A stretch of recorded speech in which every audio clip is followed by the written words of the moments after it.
Germanton super speciality hospital, doctor Mir Jawad Jar Khan, senior experienced orthopaedic surgeon, bone fracture, joint replacement, hip replacement और spine surgery कामयाबी से अंजाम दे रहे हैं। इसके अलावा neuro surgery, cardiology, gynaecology, dental.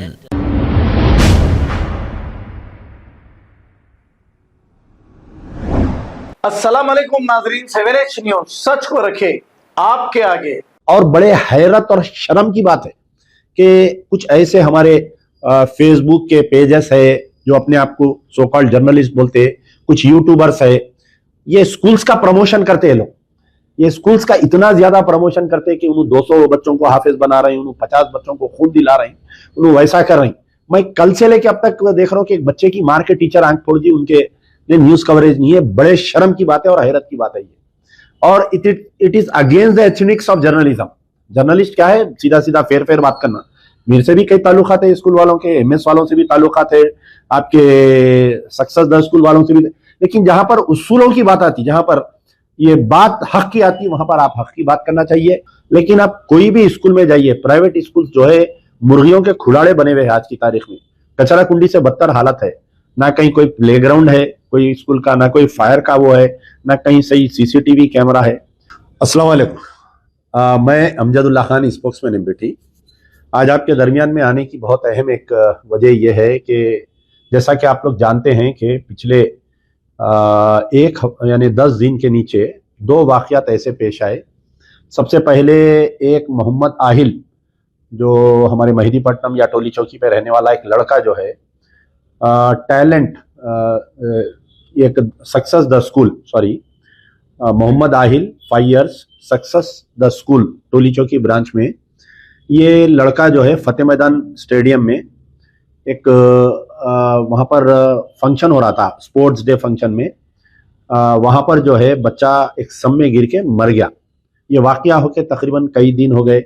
Saifabad police भी उस दिन आई थी, मैं भी गया था। बॉडी को बच्चा गिरने के बाद में उसको होप हॉस्पिटल लाए, फिर पोस्टमार्टम हुआ, दिए। लेकिन ये वाकये के बाद में हुकूमत की तरफ से, एजुकेशन डिपार्टमेंट की तरफ से, पुलिस की तरफ से कोई कार्रवाई नहीं की गई। तो कल एक वाकया पेश आया जो एमएस स्कूल जो है, एमएस कॉलेज जो रन किए जाते हैं मलकपेट ब्रांच में, वहां पर जो है टीचर एक अब्दुल्ला अबू बकर नामी फर्स्ट क्लास बच्चे को पोचे के डंडे से, जो घर में जो पोचा जिसको मॉप बोलते हो, उसके डंडे से, मॉप स्टिक से मारी। बच्चे की जो है आंख में कांच चुभ गई। तो कल मैं डबिलपुरा पुलिस स्टेशन गया था और वहां पर जो है बच्चे के कुछ रिश्तेदारों को, जैसा आप मानते हैं रगलमाल बना के रख लेते, देखिए पकड़ लेके रख लेते, वैसा कुछ हमारे मजलिस इत्तेहादुल मुस्लिमीन के कारकुन उनको ना तो मेरे से मिलने दे रहे थे, ना मेरे से बात करने दे रहे थे। एक साइड में लेके उनको पकड़ लेके ठहरे हुए थे।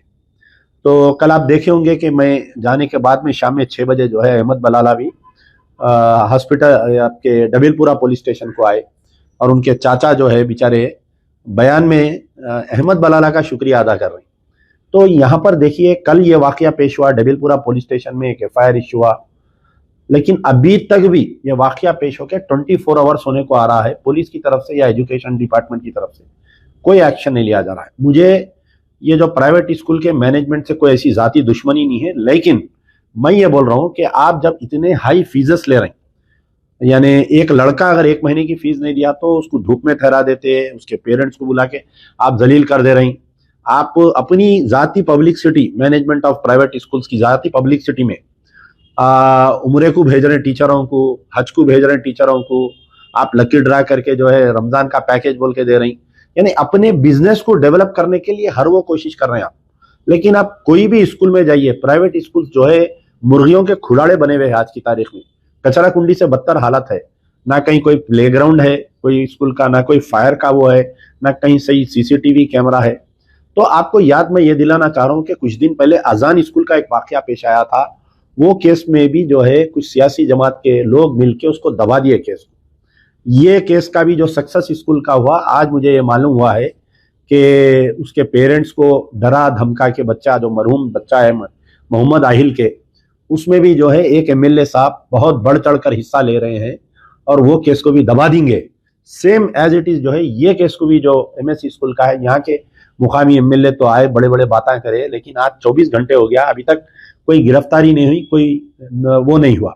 तो जैसा कि पिछले 9 साल में जो भी वाकयात पेश आते थे प्राइवेट स्कूल्स की तरफ से, तो हमारे केटीआर साहब जो है कोई एक्शन नहीं लेते थे, सविता इंदिरा रेड्डी मैडम कोई एक्शन नहीं लेते थे। कहीं ना कहीं एमआईएम का भी इसमें इन्वॉल्वमेंट रहता था इनको बचाने के लिए। और बड़े हैरत और शर्म की बात है कि कुछ ऐसे हमारे फेसबुक के पेजेस है जो अपने आप को सो कॉल्ड जर्नलिस्ट बोलते हैं, कुछ यूट्यूबर्स है, ये स्कूल्स का प्रमोशन करते हैं लोग। ये स्कूल्स का इतना ज्यादा प्रमोशन करते हैं कि उन्होंने 200 बच्चों को हाफिज बना रहे हैं, उन्होंने 50 बच्चों को खून दिला रहे हैं, उन्होंने वैसा कर रहे हैं। मैं कल से लेके अब तक देख रहा हूँ कि एक बच्चे की मार के टीचर आंख फोड़ दी, उनके न्यूज कवरेज नहीं है। बड़े शर्म की बात है और हैरत की बात है ये। और it is against the ethics of journalism. Journalist क्या है? सीधा सीधा फेर फेर बात करना। मेरे से भी कई ताल्लुकात है स्कूल वालों के, एमएस वालों से भी ताल्लुकात है, आपके सक्सेस द स्कूल वालों से भी, लेकिन जहां पर उसूलों की बात आती, जहां पर ये बात हक की आती, वहां पर आप हक की बात करना चाहिए। मैं आज हमारे चीफ मिनिस्टर साहब को एक लेटर लिखा हूं, रेवंत रेड्डी साहब को, कि private schools becoming death traps of the students with no control of the government. आप बताइए, अगर कोई दलित का बच्चा अगर मरता है स्कूल में तो मिनिस्टर घर को आता, सिटी इंचार्ज मिनिस्टर है पूनम प्रभाकर साहब, कोई स्टेटमेंट नहीं आया, बच्चे के पेरेंट्स से नहीं मिले, जाके वो मरग्यास वाले बच्चे के पेरेंट्स से नहीं मिले, कलेक्टर साहब नहीं गए वहां पर मिलने के लिए, जो head of the education department रहते हैं, डीओ नहीं गए वहां पर बच्चे से पेरेंट्स से मिलने के लिए। अरे बताइए, क्या हमारे बच्चे क्या लावर से कुत्ते बिल्लियों के बच्चे हो गए क्या? बताइए आप, क्यों ऐसा गवर्नमेंट? तो मैं रेवंत रेड्डी साहब से गुजारिश कर रहा हूं कि जैसा 9 साल चला इनका धंधा है एजुकेशन माफिया का, अब ये नहीं चलना चाहिए, इसको कहीं ना कहीं रोकथाम लगाना चाहिए। हजारों लाखों रुपए डाल रहे हैं भाई पेरेंट्स, हजारों लाखों रुपए। आप बताइए अपने बच्चों के लिए, एक तरफ जो है गवर्नमेंट स्कूल सही नहीं है, हम वहां पर हमारे बच्चों को पढ़ा नहीं सकते, मजबूरन हमको प्राइवेट स्कूल्स में डालना पड़ा, और ये एजुकेशन माफिया है। बताइए आप जब स्पोर्ट्स डे कंडक्ट कर रहे हैं फतेह मैदान ग्राउंड में, आपका काम है जाके पूरा चेक करना वहां पर, आप 50 बाउंसरों को रख रहे हैं, आप एमएलए को इन्वाइट कर रहे हैं as a chief guest, MLA आया तो बाउंसर उसको स्कर्ट करके ला रहे हैं, लेके जा रहे हैं। आप एक 2-4 बाउंसरों को वो सम पे डालना था, आप वहां पर नहीं डाले। आप बच्चा खेलते खेलते जाके सम में अंदर गिर गया, मर गया बच्चा, फंक्शन कंटिन्यू कर रहे हैं आप। तो ये कैसी अनानियत है, कैसी इंसानियत है? बताइए। सबसे पहले रेवंत रेड्डी साहब के पास एजुकेशन डिपार्टमेंट है, पूरे प्राइवेट स्कूल्स के बिल्डिंगों को चेक करना चाहिए और इनके खिलाफ में दोनों वाकयात पे एक्शन लेना चाहिए। नहीं तो फिर हम मजबूर होंगे ह्यूमन राइट्स को जाएंगे, हम मजबूर होकर हम हाईकोर्ट का खटखटा दर, भले इनके पेरेंट्स अगर इन लोगों से भी मिलेंगे मैनेजमेंट से, तो भी हम ये केस को सॉल्व हम नहीं छोड़ेंगे, क्योंकि पेरेंट्स पे भी दबाव है, डरा रहे हैं पेरेंट्स को। कल मैं गया डेविलपुरे में, वो बेचारे बच्चे के कोई रिश्तेदार है, उसको बुला के उन लोगों को गालियां दे रहे हैं एमआईएम के वर्कर। अरे कहीं जा रहे उधर, तू बोल रहे, वालिद के बाप को डरा रहे कि तुम अमजदुल्ला खान से नहीं मिलना बोल के। आज मैं उनके मोहम्मद आहिल के वालिद को बात किया तो उन्होंने बोले नहीं, एमएलए साहब की इजाजत नहीं है आपसे बात करने की बोल के। देखिए, एजुकेशन माफिया के साथ पॉलिटिकल माफिया है साथ में। अजान के केस को जैसा दबाई, ये केसों को भी वैसे दबाने की कोशिश कर रही। मैं रेवंत रेड्डी साहब से मुतालिबा करूंगा कि इसकी सीआईडी इंक्वायरी होना चाहिए दोनों केसेस को immediate. Hyderabad police has totally failed in both the cases. आप कमिश्नर साहब, आप बहुत दयानतदार ईमानदार कमिश्नर है, आप कैसा फेल हुए बताइए? एक एमएलए, एक्स एमएलए का बेटा सीएम के घर के सामने एक्सीडेंट करा उन्हें, और एमएलए के बेटे को केस में नहीं बुक करके ड्राइवर को केस में बुक करे, तो कॉन्स्पिरेंसी बोल के पूरे नाके का तबादला हो गया पंजा गुट्टे का, सर्कल से लेके होमगार्ड तक ट्रांसफर कर दिए। सैफाबाद इंस्पेक्टर अभी तक एक्शन क्यों नहीं लिया? Why no action has been taken against the Saifabad? बताइए आप इंस्पेक्टर, हमारे कमिश्नर साहब, अगर आप दयानतदार हैं तो आप कल सैफाबाद इंस्पेक्टर को नोटिस इश्यू करिए आप कि बच्चा मर के 15 दिन हुआ तो अभी तक क्यों गिरफ्तार नहीं करा बोल के, क्यों एक्शन नहीं लिया बोल के। सैफाबाद इंस्पेक्टर को, सैफाबाद एसीपी को report to the DGP office बोल के भिजा दीजिए, हकाल दीजिए आप। डेबिरपुरे पे वाकया पेश आया, 24 घंटे हो गया, अभी तक कोई पुलिस एक्शन नहीं ली। डेबिरपुरा इंस्पेक्टर नहीं है, उनका ट्रांसफर हो गया, हुएवर इज द इंचार्ज, और एसीपी मीरचौक का काम है जाके इंस्पेक्शन करना, वाकया कैसा हुआ उसका स्टेटमेंट लेना, अभी तक कुछ नहीं हुआ। लाखों रुपए देके हम पढ़ा रहे हैं भाई, उनके रहमो करम पे नहीं है, कुत्ते बिल्लियों के बच्चे नहीं है हमारे। बताइए आप, गाड़ी के नीचे कुत्ता आके मरा तो अफसोस करते हम, लेकिन हमारे बच्चों को मार दे रहे हैं, आंखा फोड़ दे रहे हैं लेके जाके। ये एजुकेशन माफिया के खिलाफ में सख्त से सख्त एक्शन लेना चाहिए। Commissioner of police, district collector Hyderabad, Poonam Prabhakar, city incharge minister और चीफ मिनिस्टर रेवंत रेड्डी साहब से मेरी गुजारिश है कि 1 या 2 स्कूल नहीं, पूरे स्कूल्स का महीना होना चाहिए। और सबसे बड़ी चीज है, हमारे पास तेलंगाना में फीस रेगुलेटरी बोर्ड नहीं है।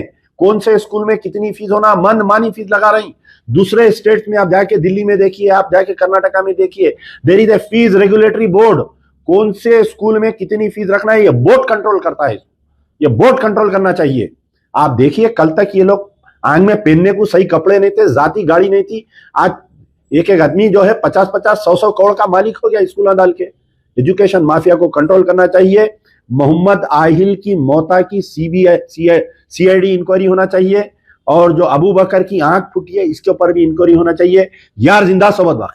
Germanton super speciality hospital, doctor Mir Jamat Jar Khan, senior experienced orthopaedic surgeon, bone fracture, joint replacement, hip replacement और स्पाइन सर्जरी कामयाबी से अंजाम दे रहे हैं। इसके अलावा neuro surgery, cardiology, gynaecology, dental, general medicine, dialysis और फिजियोथेरेपी जैसे शोबाजात में इंतहाई कामयाबी के साथ वाजिबी फीस में इलाज किया जा रहा है। शेयरिंग और प्राइवेट रूम्स, अस्पताल में 24 घंटे MRI, CT scan, 2D digital xray, ultrasound, operation theatre, ICU और लैब की सहूलत दस्तयाब है। आपकी उम्मीदों के ऐन मुताबिक Germanton super speciality hospital, pillar number 150, Attapur, Hyderabad.